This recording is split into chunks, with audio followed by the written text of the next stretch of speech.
You ever have one of those days where you walk into a room thinking it's just going to be another boring HOA meeting? Maybe you'll argue about mailbox colors or whether someone's dog is too loud, and instead you end up watching a grown woman try to zip tie your wife for planting roses? Yeah, I didn't think that would happen to me either. But let me tell you, suburban life can hit you with more drama than cable TV ever could. So here's how it went down, and I promise I'm not making any of this up. If you've ever dealt with an HOA, you know exactly what I mean. My wife Sarah, she'd been plotting all week to present this little community garden proposal at Lakefront Ranch. Her way of putting down roots. We'd moved here for peace, fresh air, a little slice of lakeside heaven.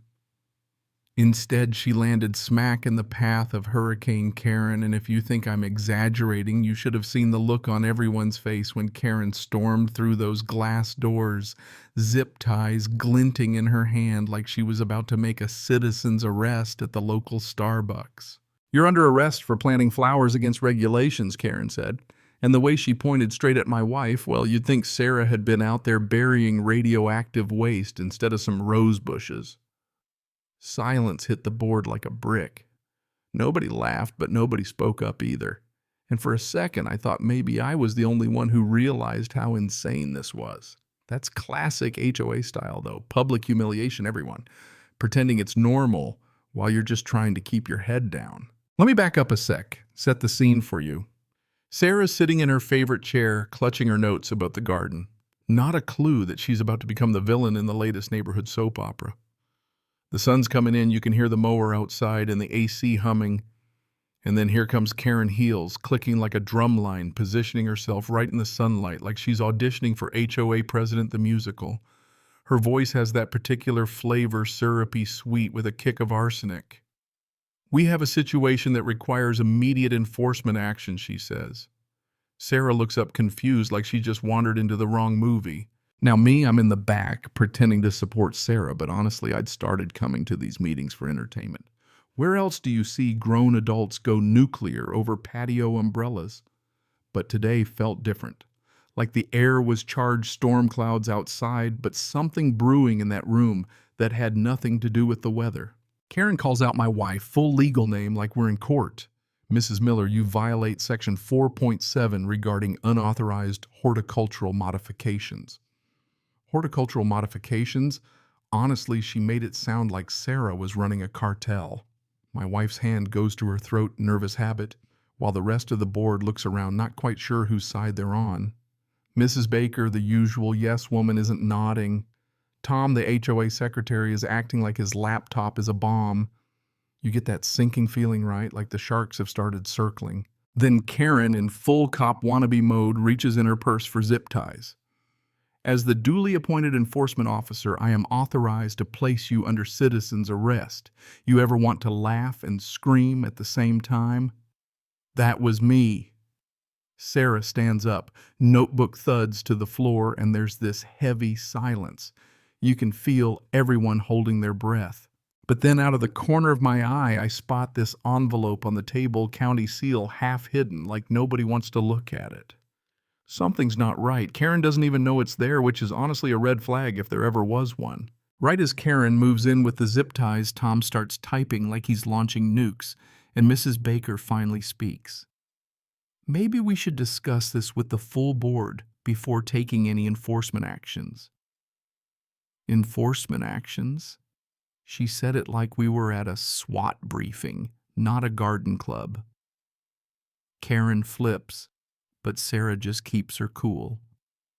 "These are David Austin roses. I got the receipts checked with Tom." For a second I thought maybe Tom would back down, but to my surprise he pipes up. "I approved the expansion." "The roses are correct. All the paperwork's here." He pulls out a binder thicker than my first mortgage. "Karen." "She's not backing down. I don't care what paperwork you think you have. I'm the president. What I say goes." Meanwhile, I'm scrolling through my phone. My spam folder is full of junk, but then buried in all the garbage, I see an official email from the county. Subject line, "Official notification, HOA board transition." My heart does a little dance. Turns out the old charter expired. A new one's in effect, and guess who's the interim president?